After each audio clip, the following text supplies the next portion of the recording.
Onivia, League of Legends highlights. Tippy top Gangplank players, but that was years ago, right? There's a lot of people that are saying that, Khan has seen the best years of his life when it comes to playing League of Legends. Sort of reminding me of, the Darm1 of old, Solo lanes are the way you win the game, as Canyon's going to be able to take down this Drake quite easily. Scale really nicely with the amount of resist that they will be building on multiple members. And here we're going to have our first skirmish, it looks like, as T1 are trying to take this Rift Herald. Yep, Showmaker, of course, has a redemption as Khan. He's going to move on over. He does have the Cannon Barrage, remember, as the redemption does go off, giving them all the information. There's Carrier going through the Gnar ult into the wall. Is only going to land onto Canyon as... Oh, collateral damage is massive. Ghost dives into the backline. The Gnar is going to die first, but it's a double kill for Khan. This is a disaster, but the other side as Darm1 Kia get a 3-for-1. That was pretty mad. Big fight, but there still are two big scaling carries that are in a good spot. Faker's farming really, really well in this game, and so is Gumayusi, so much more ahead of his opponent right now. So there's still a chance with these two fed carries, essentially. It's still early on, but there's a chance for them to... Oh, damn, that was so close to the Battlestar getting the work done, but the Drake is taken by T1. There's the knock-up with the Justice Punch from Carrier, but he has to get out of there. Barrel, Unbreakable Will over the wall, is going to survive as heroic entrance. Not going to be able to do anything, but does stave off Darm1 for now. Bubbles going through, and Carrier actually going to get hit, but Justice Punch creates... one. But take a look at the bottom lane. I mean, this is just like... Yeah. We are...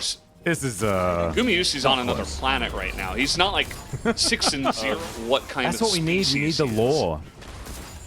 Yeah. Prehistoric Yordle is one from chat that I quite liked. Yeah, so maybe it's pretty on point. Reminds me of Encino Man. Have you seen that movie? No, you haven't. So let's move on. Showmaker throwing out a trouble. Never even heard of that movie. It's Brendan Fraser. It's a good one. Okay. As we've got a Rift Herald here in the mid lane, so we're going to bring things back to how this video game is going. Paddlestar starting to land here from Showmaker, and they do hurt. As Undertow flies in, that's Faker doing a lot of poke damage, though, as the tower is taken down by Shirley. Already shown to us. These turrets are going to start falling down, and that gold lead, you can already see that it's falling away. The CS numbers are getting further and further in T1's favor. Gumayusi, of course, very, very responsible for a lot of that, as there's a Pulverize looking for Elim.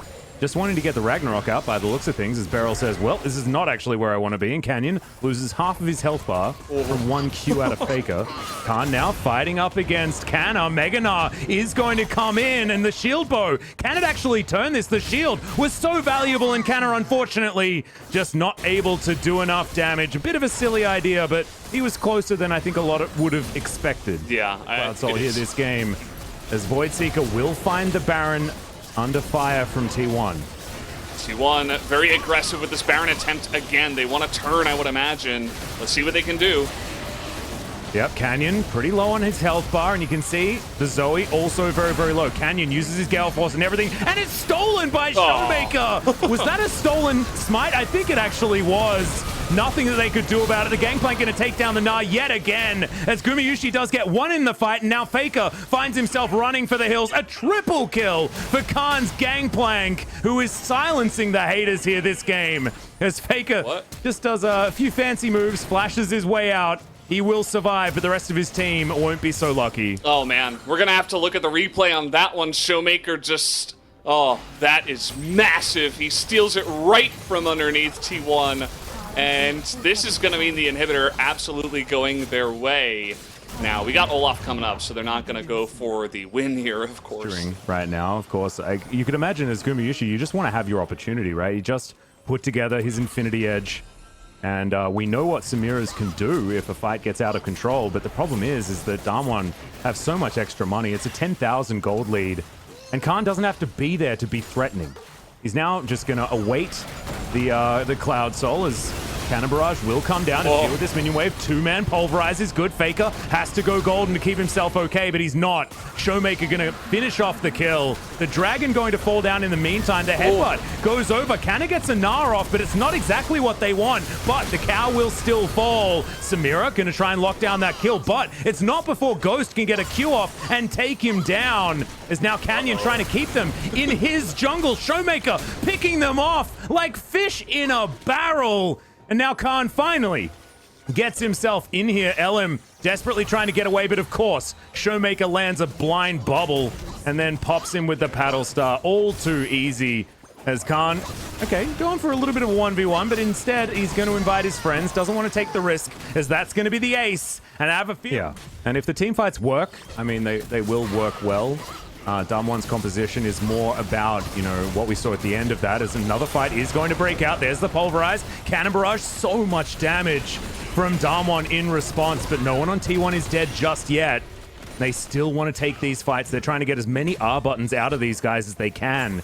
And Cannon Barrage plus the collateral damage, that's two pretty valuable ones. The Baron. It's not going to stop Damwon just moving over to the Baron. They do so much damage. This is just two people.